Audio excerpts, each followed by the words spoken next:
મહાપ્રભુજીની જય બોલવી જોઈએ, વલ્લભાધીશ કી જય, મહાપ્રભુજીના ચરણારવિંદ બેસવું જોઈએ અને મહાપ્રભુજીના ચરણારવિંદ બેસીને આપણે બધાએ સાથે મહાપ્રભુજી વાણીનો સ્વાધ્યાય કરવો જોઈએ, વલ્લભાધીશ કી જય જ બોલવી જોઈએ, શ્રી ગોપીનાથ પ્રભુચરણની, શ્રી ગુસાઈજીની. તો એ જે બોલવું જોઈએ આપણે આવી ટેવ પડી ગઈ, ફલાણા કુમાર જે, નાના કુમાર જે, તો આ પ્રકાર જે છે તો એ બધું જે છે વૈષ્ણવ ભાવથી બોલે છે. હવે પણ હવે એ મને તો યોગ્ય નથી લાગતું, એટલે મારા માટે તો કમસે કમ એવો નિયમ રાખ્યો છે કે ક્યાંય પણ કાર્યક્રમ હોય મહાપ્રભુજીની જ જે બોલવી, વલ્લભાધીશ કી જે જ બોલવી, ચિત્રજી મહાપ્રભુજીનું પધરાવવું. વૈષ્ણવને પણ ઘરે એ ચિત્રજી હું કહું છું મહાપ્રભુજીના રાખો, બધા આવી ગયા, બધા લાઈન બહુ લાંબી કરવાની જરૂર નથી, આખા બધા ભરી દે, એના કરતાં એક શ્રી મહાપ્રભુજી ચિત્રજી બધું આવી ગયું. તો શ્રી મહાપ્રભુજીની ચિત્રજી રાખીએ, આપણે શ્રી મહાપ્રભુજીના વલ્લભીએ છીએ એનું અનુસંધાન રાખીએ. કોઈના ઘરના સેવક થવામાં ફાયદો નથી, વલ્લભના સેવક થવામાં ફાયદો છે. તો આ પ્રકાર જે છે મને આવો પ્રકાર રૂચે છે. બાકી જેની ભાવના, જાકી જેથી ભાવના હોય એવું થાય, પણ મહાપ્રભુજીમાં આપણે દ્રઢતા રાખીએ તો આપણા બધાનું કલ્યાણ થશે, મારું તમારું બધાનું કલ્યાણ થશે. નહીં તો આવું પૂછશે કે વલ્લભ કહી દેશે તો બહુ બગાડ થઈ જશે. એમ દામોદરલાલજી મહારાજના વતનામત મને તો બહુ જીવનમાં ઉતારવા જેવા લાગે છે કે ભાઈ મને દામોદરલાલજી મહારાજ ના વતનામત આ વારંવાર હું યાદ કરું છું. તો આ પ્રકાર જે છે કે આ બધા જ લક્ષણો ભરપૂર માત્રામાં એ કોનામાં હોઈ શકે, એ કોની અંદર હોઈ શકે આ બધા લક્ષણો? તો દામોદરલાલજીના પ્રસંગો તો બહુ આપણને આવા પ્રાચીન બાળકો જે પોતા ભગવત ભાવની મસ્તીમાં રહેતા એમના પ્રસંગો આપણને ખૂબ પ્રેરણાદાયી હોય છે. આપ એક દિવસ ઠાકોરજીને રાજભોગની અંદર આરસી દેખાવતા હતા, આરસી દેખાવતા હતા, વૈષ્ણવ દર્શન કરતા હતા. એમાં કોઈ સુંદર સ્ત્રી આવીને આગળ દર્શનમાં ઊભા હશે તો આ આરસી દેખાવીને આપે આમ જોયું, ખાલી આમ નજર કોઈ આવ્યું હોય તો નજર જાય. તો મુખિયાને કહી દીધું, મુખિયાજીને કીધું કે મુખિયાજી मेरी अपरस छू गई. कि आप तो कोई को छुए नहीं, यहीं बस ये सामने बाई खड़ी वाके सामने मैंने देखो तो मेरो मन ठाकुर जी सुबह में चलो गयो तो मेरी अपरस तो छू गई. तो कि आप स्नान कर आओ. બીજું શું સ્નાન કરી આવો? તો સ્નાન તો કરું, પેલા કડવો તેલ લા, કડવો તેલ લા. કડવો તેલ એટલે કે સરસવનું તેલ, એકદમ બળે એવું તેલ લાવો. એ તેલ મંગાવ્યું, આંખની અંદર ખૂબ આંચ્યું, खूब आंख में जल जाएगा. ऐसे अपरस थोड़ी होएगी, नावे से नहीं होएगी शुद्धि. कड़वो तेल लेके पराणा में उभा खूब आंख में तेल घड़ीशू, आंखों में खूब पानी जाए અને પછી આપણે સ્નાન કરીને પાછા મંદિર જાય કે ઠાકોરજી મેં શું મેરો મન બહાર ક્યાં ગયો? તો આવા બાળક હતા કે ખાલી દૃષ્ટિ ગઈ તો એવી રીતે ઠાકોરજીમાંથી મન બીજું કેમ કઈ મન બહાર ગયું? કોઈ આટલી બધી કાળજી રાખતા પોતાના ચારિત્રની, એટલી બધી શુદ્ધિ, પરાકાષ્ઠાની શુદ્ધિ જે છે આ એમની પાસે રહેનારા એક વ્યક્તિ મને વાત કરી કે આવા બાળક હતા કે આ તો સામાન્ય કોઈ પોતાના દોસ્તો પ્રકટ કરે, દ્રષ્ટિ કરી તો એમાં તો કોઈ ખબર નથી પડવાની, કઈ કોઈ સામે જોયું એમાં શું ખબર પડે? પણ તરત મુખિયાજી કીધું મેરી અપરસ છું ગઈ, મેં છું ગયો. આપણે તો કોઈ અઢી જાય તો જોવાતા નથી. તો એમ કે મને કહે ના ઈડા નથી, ઈડા નથી, ખાલી ધોતી કે કંતાનની છે એને ઈડા હશે, બાકી તો શ્રી કૃષ્ણ શરણમ, શ્રી કૃષ્ણ. ઘણા શું કે આ તો ગોકુલ કહેવાય, ઠાકોરજી સન્મુખ તો હાઉસ 50 હોય જ નહીં, ઠાકોરજી સામે તો અપરસ જાય જ નહીં, પછી ગોકુલ થઈ જાય. ત્યારે નાવું ન હોય એટલે ગોકુલ કે આ તો ગોકુલ છે ને, આમાં ક્યાં છોવાય? ઘણા અમારી સામે ન છોવાય, વલ્લભકુલની સામે તો છોવાય જ નહીં. તો એ ન નાવાનું માનું, એના કરતા એમ કહી દે ને કે મારી અપરસ એમ છે કે એકવાર નાયા પછી હું છોવાતો નથી, અડે છોવાય. એના કરતા એમ કહી દેવા શું વાંધો છે? ખોટા ગોકુલના ભાવ કરવાની, ગોકુલનો ભાવ હોય તો સારી વાત છે, પણ નાવું ન હોય એટલે ગોકુલ. એટલે એના કરતા એમ કીધું હું એક જ વાત નાહીએ છીએ, અમારી અપરસ એવી કે એક વાર નાહીએ પછી આખો દી છોવાય નહીં, અડે છોવાય. એટલે એના કરતા ચોખ્ખી વાત કરવી, એના ગોકુલનો ભાવ એમાં ના કરે, કારણ કે આપણે એવો ભાવ તો હોય નહીં. પણ નાવું ન હોય એટલે બાના કાઢતા, બોલતા આવડતું હોય વાક ચતુરતા, આવું કહી દે કે ગોકુલ છે, આ તો વ્રજ કહેવાય, ગોકુલ કહેવાય, આમાં કઈ સ્પર્શાસ્પર્શ હોય નહીં, વૈષ્ણવ સ્પર્શથી ન છોવાય, વલ્લભકુલની સામે ન છોવાય. એ કાંઈ એટલા બધા બાના કરવાની જરૂર નથી. અમારી અપરસ જ એવી છે, એવું ચાલે એવું કે કોઈ એમ કહી દે કે મારી અપરસ આવી છે એવું કહી દે તો એમાં કઈ વાંધો નથી કે અમે એક જ વાર નાહીએ પછી ગમે અડીએ કાંઈ જોવાય નહીં.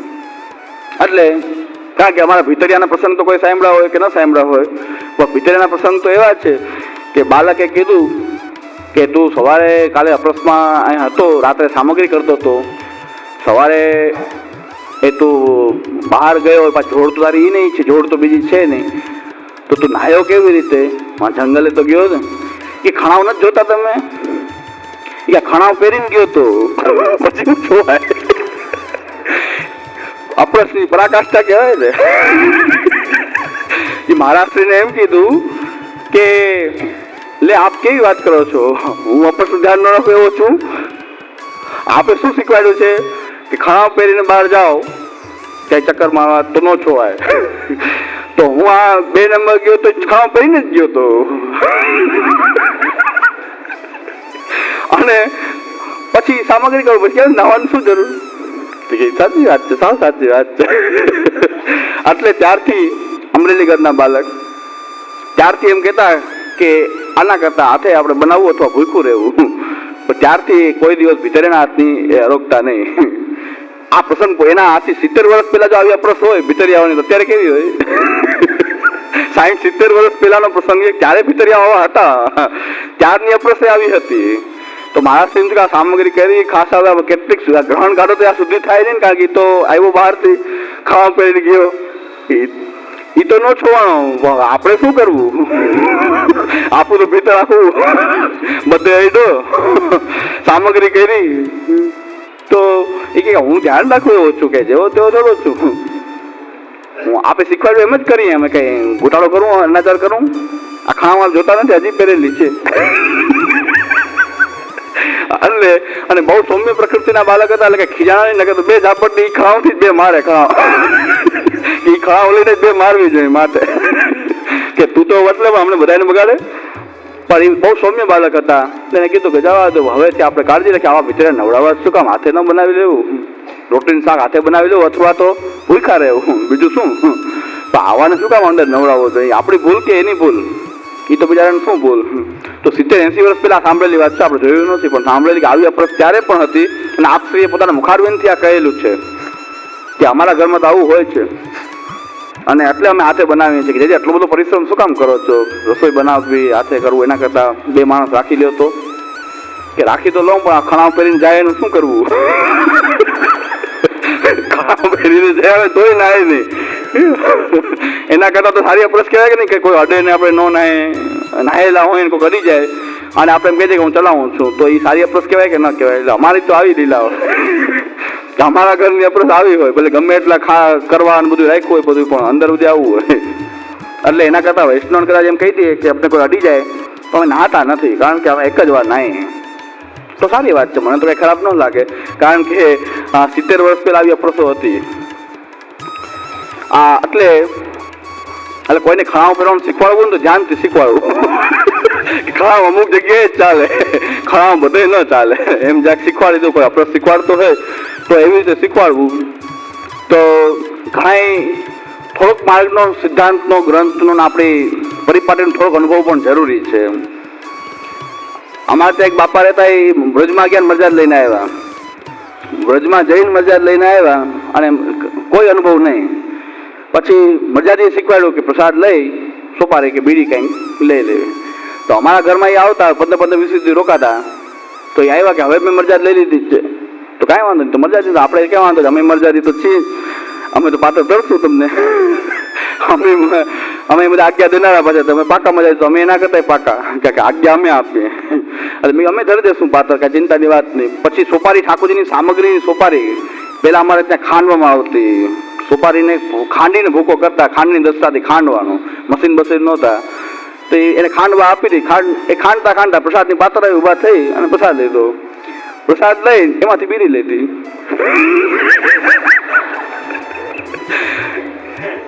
તમારા માતુશ્રી જોઈ ગયા, એ કે તમે બીડી આમાંથી કેમ લીધી? એ કે મરજાદ નથી, કે આપને ખબર નથી કે મરજાદ લીધી? એ કે મરજાદ લીધી સાચી વાત, પણ આ તો સામગ્રીની છે.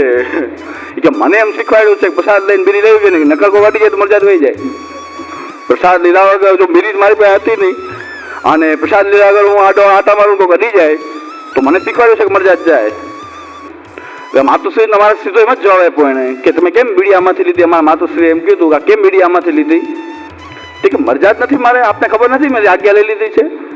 કે આજ્ઞા લઈ લીધી સાચી વાત છે, આ સામગ્રી છે, અલા રૂપા પોળિયા જેવું થશે ક્યાંક આ મરજાદની કારણે, ક્યાંક પછી આ શ્વાન જેવું થશે। એટલે એની બિચારાને ભોળા હતા એટલા બધા, એને એ ખબર નહોતી, બીડી લેવાની ખબર, અને પછી મૂંઝાઈ ગયા, પોતાની પાસે બીડી નહીં, પ્રસાદ લઈ લીધો। હવે એવી શીખવાડ્યું હતું કે બીડી લીધા વગર કોઈક અડે તો મરજાદ જાય, તો મૂંઝાઈ ગયા આમાંથી શ્રી કૃષ્ણ। એટલે આ પ્રકાર છે। તો આવા ઘણા પ્રસંગો આપણને મળે જોવા આપોઆપ। એ પછી એમને સમજાયું કે તમારે આ સામગ્રી કહેવાય, આ પ્રસાદી કહેવાય, પ્રસાદીમાં હોય એ લેવાય, કાં પછી તમારે માંગી લેવાય, અને પ્રસાદ લેતા પહેલા વ્યવસ્થા કરવી બીડીની। અમે પણ ક્યાંય જઈએ તો ખિસ્સામાં બીડી રાખીએ ખિસ્સામાં, ભોજન કરવા ક્યાંય જઈએ તો ખિસ્સામાં બીડી રાખીએ, ભોજનમાં તો પછી જે આવે એ લઈ લઈએ, પછી ઊભા થઈને હાથ ખાસા કરવા જઈએ પછી બીડીનું જે અમારું જે સ્ટેન્ડ હોય છે એમાં અમારા બધા સજાતી વર્ગ ને બધા હોય, એ આમ લઈને મોઢામાં નાખીને બધું આમ કરતા હોય, કોઈક આમ લેતા હોય, એટલે એ આપણે બીડી લેવાની ઈચ્છા ન થાય। મરજાદી ઓલા જે ભીતરી અંદર શું કર્યું હોય તો આપણે દેખાતું ન હોય, આ તો દેખાતું હોય સામે કે આમ લઈને આમ કરે છે, કોઈ મોઢામાં નાખે છે ને, એટલે એ લેવાની ઈચ્છા થાય નહીં। અને ભોજન કરીને બહાર નીકળે એમ નીકળવું કેમ? તો પાછી મરજાદ જાય। એટલે હા, અમારા ખિસ્સામાં ક્યાંય ભોજન કરવા જાઉં તો બીડી પેલા ખિસ્સામાં રાખીને જાઉં, આ મરજાદની સુરક્ષા કરીને આપણે પેલા જવું, ખિસ્સામાં રાખીને જ જાઉં, કારણ કે પેલી વ્યવસ્થા કરવી જોઈએ। આચાર વ્યવસ્થા આપણે જાળવવો છે આચાર, તો પછી પેલી વ્યવસ્થા કરવી જોઈએ। એટલે આ પ્રકાર જે છે કે થોડો ઘણો અનુભવ એ આવશ્યક હોય છે। એટલે શ્રી મહાપ્રભુજી જે છે એ સર્વગુણ સંપન્ન ભક્તિ માર્ગના એ પંડિતાય, પછી શાસ્ત્રોનો પરિચય, પછી એ માર્ગ એ અનુસારની ક્રિયા, આપણે તો આપોઆપ આપણા શુદ્ર લોકો આ બધા આચારો કોઈ જગતમાં પાડતું નથી। આપણે ત્યાં તો શુદ્ર કોઈ પુષ્ટિ માર્ગી વૈષ્ણવ હશે તો શાસ્ત્રના બધા નિયમો પાડતો હશે। એ ક્યાંથી આવ્યું? આ બધું બીડી લેવી એક શુદ્ર પણ એ બીડી લે નકર છોવાઈ જાય, બીજા માર્ગમાં તો કોઈને ખબર નહીં હોય અમુકને, તો આ બધું આવ્યું ક્યાંથી? આ શાસ્ત્રનું જ્ઞાન છે, મહાપ્રભુજીનું નથી, પણ મહાપ્રભુજી આ બધા આચારોનું પાલન કરતા, એમના કારણે આ માર્ગના સેવકો પણ આ પ્રકારના આચાર વગેરેનું પાલન અત્યારે પણ કરતા જોવા મળે છે, આ સમયમાં પણ કરતા જોવા મળે છે। તો આ પ્રકાર જે છે કે મહાપ્રભુજીમાં તો સંપૂર્ણ છે, કંઈક અંશ આપણને મળી ગયા છે તો એમાં આપણે એટલું આપણે પણ અત્યારે પાલન કરીએ છીએ, પણ મહાપ્રભુજીમાં તો આ સંપૂર્ણપણે આ શાસ્ત્રના અનુસારની આચરણ પણ છે। શાસ્ત્ર વિધાનનું કોઈ જગ્યાએ ખંડન નથી મહાપ્રભુજી કર્યું, કોઈ શાસ્ત્રની મર્યાદાનું શ્રી આચાર્યચરણે ખંડન નથી કર્યું। આપણી સેવા પ્રકાર જુઓ, એની અંદર કોઈ પણ શાસ્ત્રની વિધિનું ખંડન નથી। અને બ્રાહ્મણ ક્ષત્રિય વૈશ્ય છે તો એને અમુક જયંતિઓમાં પંચામૃત કરાવવા વગેરે, તો આપણે ત્યાં પંચામૃત સ્નાનનું વિધાન બ્રાહ્મણ ક્ષત્રિય વૈશ્ય માટે છે, શુદ્રોને આવશ્યકતા નથી। તો એ પ્રકારનું એમાં સમન્વય છે। પૂજા માર્ગની રીત જોઈએ તો ભોગ આવે ત્યારે ધૂપદીપ કરવા, શંખોદક કરવું, તુલસી સમર્પણ કરવું, એ પૂજાની રીત પણ શ્રી મહાપ્રભુજી પૂરેપૂરી જોવા મળે। ઉત્સવમાં અધિવાસન કરવા, તો એ પણ આપણને આપણા બધી રીત આપણા માર્ગમાં જોવા મળે છે। આ બધું આચારણ વેદ માર્ગ અનુસારનું પાછું આચરણ, અને પાછો ભક્તિ માર્ગનો પરિચય અને ભગવાનમાં પ્રેમ, આ બધા જ ગુણોથી ભરપૂર શ્રી આચારણ સિવાય બીજા કોઈ હોઈ શકે નહીં। એટલે આ સરહ કમળ સંપૂર્ણા પ્રેમયુક્તા સદાબુધા અને અલ્પશ્રુતા પ્રેમયુક્તા વેશંતા પરિકીર્તા। અલ્પશ્રુતા પ્રેમયુક્તા વેશંતા પરિકીર્તિતા। વેશંત એટલે નાનું તળાવ, નાનું તળાવનું જળ કેવું હોય? પોતે સ્વચ્છ હોય, પણ એમાં કોઈ પ્રવેશ કરે, દેડકા અને બીજા જે જલમાં રહેનારા જલચર, ભેંસ, આ બધામાં પ્રવેશ કરવાથી પછી જલ મલિન થઈ જાય। નાનું તળાવ હોય, નાના તળાવ પોતાનું જલ સારું સુંદર જલ હોય, પણ એમાં વિષ ધાતુ એટલે પ્રવેશ કરવો વેશંત કહેવાય। વેશંત એટલે કે કોઈમાં પ્રવેશ કરે એના આધારે પછી એ જલ જે છે ડોળું થઈ જાય, જલ ખરાબ થઈ જાય, વેશંત। અહીં શું કીધું છે કે અલ્પશ્રુતા પ્રેમયુક્તા વેષનતા પરિકીર્તિતા, જેમણે અલ્પશ્રુત એટલે કે ઓછું ભગવત શાસ્ત્રોનું શ્રવણ બહુ ઓછું કરેલું છે, સદગુરુના મુખથી એ શ્રવણ બહુ ઓછું કર્યું છે, પણ પ્રેમ વાળા છે. ઘણા કહે છે કે એ ઉત્તમ, ઉત્તમ નહીં. ઘણા કહે છે એમને એમ ખાલી ભાવ હોય, જ્ઞાન ન હોય કોઈ જાતનું, શાસ્ત્ર જ્ઞાન ન હોય પણ ભાવ હોય, એ ઉત્તમ નહીં, ઉત્તમ નથી હોતા. મહાપ્રભુજીના મતે ઉત્તમ નથી. શું કામ ઉત્તમ નથી?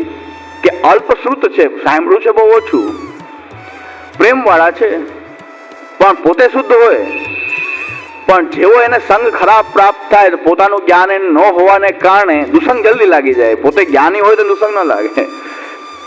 એ ગમે એવો પડી જાય, કોઈ આપણી સામે આવીને મહાપ્રભુજીના ગ્રંથોનું જ્ઞાન હોય એની સામે કોઈ મૂર્છિત થઈ જાય કે સમાધિ લગાવી દે કે રોમ માંથી એક ભગવાન નામ સંભળાવવાની કોઈ ગતિ બતાવી દે તો આપણને જરાય એમાં ભાવ વેશ આવે નહીં કે જલ્દી આ ચરણ પકડી લે. આપણે તરત જ પેલા યાદ આવે કે આ વંચક તો નથી. આપણે ચેક એ પેલા કરીએ કે આગળ ખોટો તો નથી. કારણ કે જ્ઞાન છે એ જાણે છે કે ભાઈ એ દરેક આવા મળવા ભક્ત, રોમાંચિત થનારા, મૂર્છિત થનારા વિરહી ભક્તો તો ક્યાંક કોકને પ્રાપ્ત થાય. આ બધા આટલા બધા નીકળી પડ્યા તો હોય નહીં, કંઈક આમાં ગોટાળો છે. કંઈક જો જેને જ્ઞાન છે તો ખબર પડે કે કંઈક ગોટાળો છે, પણ ભાવલા હોય એ તો તરત જ એ તો ચરણ પકડવા માંડે ને ઘરેથી સામગ્રી કરીને લઈ આવે ને મોઢામાં આરોગ આવે ને અને પછી ઓલું ચરવીત આપે ને તો ઘણી બધી લીલા શરૂ થઈ જાય. અમારે ત્યાં એક બાપા તો આપતા જ, ચરવીત આપતા, મોઢામાં પેલા આપે પછી અધરામત દે આમ. તો આ પ્રકારનું ક્રિયાઓ શરૂ થઈ જાય. પણ જ્ઞાની કોઈ જોવે એટલે મેં એક વૈષ્ણવને મોકલા ત્યાં કે જોયા હો તો સાચી વાત છે કે નહીં, આવું કરે છે બાપા. તો ત્યાં ગયા, એને જોયું, બધા મોઢામાં દૂધ ગર દે, પછી મોઢામાંથી કાઢીને દે નહીં લઈ જાય, એના બધા પ્રશ્નો હલ થઈ જાય, જે કાંઈ બીમારી હોય વહી જાય, બધું થઈ જાય.